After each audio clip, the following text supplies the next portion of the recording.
Spectre is the 24th film in the James Bond franchise.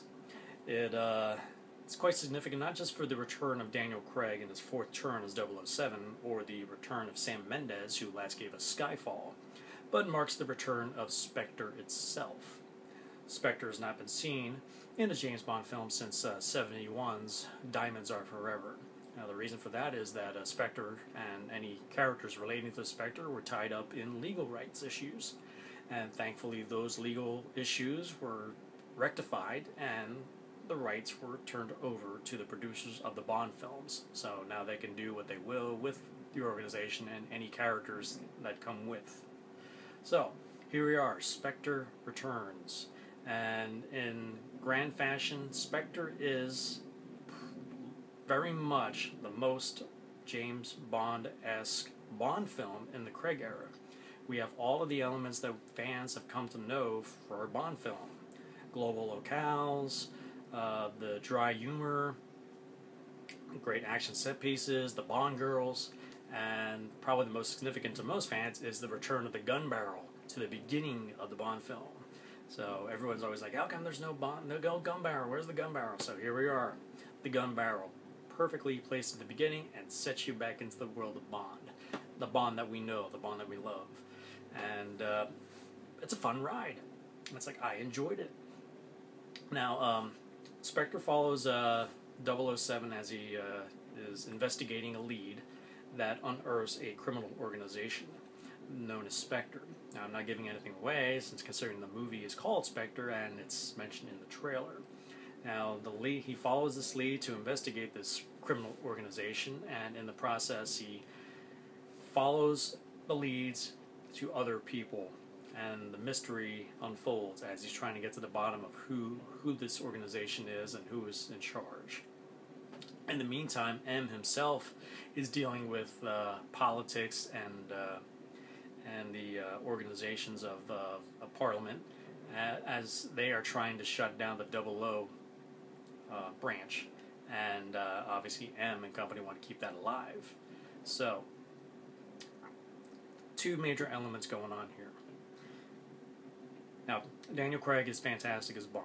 I mean, he's coming to his own. He's this generation's 007, and he's basically slowly chipping away. Maybe people say that he is the best of all time. That's still up to everyone to debate, but he's getting there. He's getting there, and he's great. And returning in the film are obviously Ray Fiennes as M, Naomi Harris as Moneypenny, Ben Whishaw as Q, and obviously with the new film we get new cast members. The Bond ladies, Monica Bellucci and Lea Seydoux. The Bond villains, Dave Bautista and Christoph Waltz. Now, the women, Monica Bellucci should have been a Bond girl long ago, and finally she is a Bond girl. Someone made a note that she is the oldest actress to play a Bond woman. Whatever. I believe they said she was 50 at the time when they filmed this. She still looks fantastic, and she is great. And she leaves an impression. Lea Seydoux is very good as another Bond girl, Madeline Swan, and she has an interesting character and interesting ties to Bond, and it's fun to explore where those characters are going. Dave Bautista is great as Hinks, the muscle and henchman to Spectre, and he barely says anything, but he's just a force of nature as he just runs through everything and basically like tries to destroy everything in front of him. There's a great fight scene on a train between Bond and Hinks, and it's very reminiscent of From Russia with Love, but even more so because it's just like total destruction left and right. But it's a fun fight scene, and just amongst many other great action set pieces in the film. Christoph Waltz plays Uberhauser, who is the villain of the film, and he's good. I would have liked to have seen more of him, and would have liked to have seen him do more than what he has done, but I guess since he's the criminal mastermind of things, um, it really comes as no surprise when you look at Spectre and in the past, in the Connery era, how the criminal masterminds behind Spectre were both basically the ones just pulling the strings, and the underlings were the ones who were doing the grunt work. So that's kind of like what's going on here, which is fine. I'm very much in character. Uh, Sam Mendes obviously returns to direct this one, and he does a solid job of setting up the scenes and the action scenes and directing the action. And unfortunately, I saw this one in IMAX, but it wasn't reformatted for IMAX like Skyfall was. I was hoping that it was a full-frame IMAX experience, but it was just a traditional presentation. But still, that didn't affect the movie at all. It was still an enjoyable time and an enjoyable experience. I would give Spectre an 8 out of 10. I gave Casino Royale and Skyfall about 9s out of 10, and Quantum of Solace 6 out of 10. In terms of the entire Bond franchise, Spectre would be around the middle. Where exactly it stands, time will tell, but it's somewhere in the middle.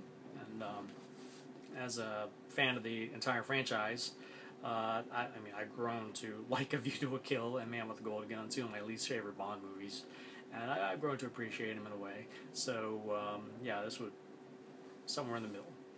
So hopefully in the next next Bond film, which would be Craig's 5th, and he's only contracted for 5 films. Hopefully he'll continue after that.